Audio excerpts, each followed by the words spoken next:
Сәлем достар, сендермен бірге мен бұл Принц. Бүгінгі видеода мен бомж болып кеттім.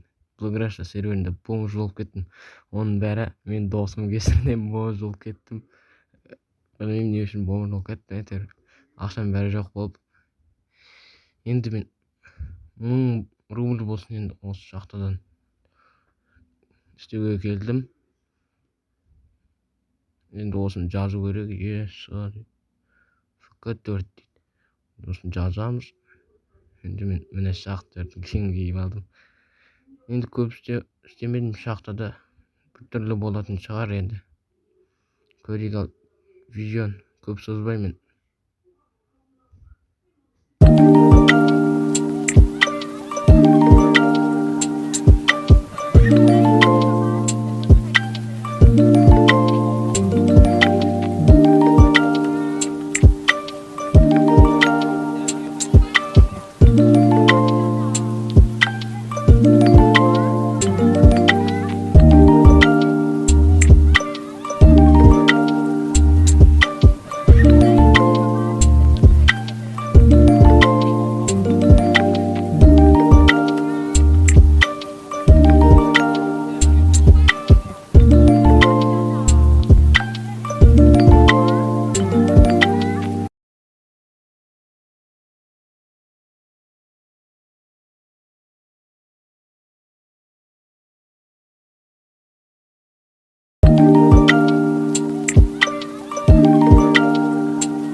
Осымен видеода өз мәресіне жетті. Мен бар болғаны 1000 рубль таптым. Бұл жаман қиын екен.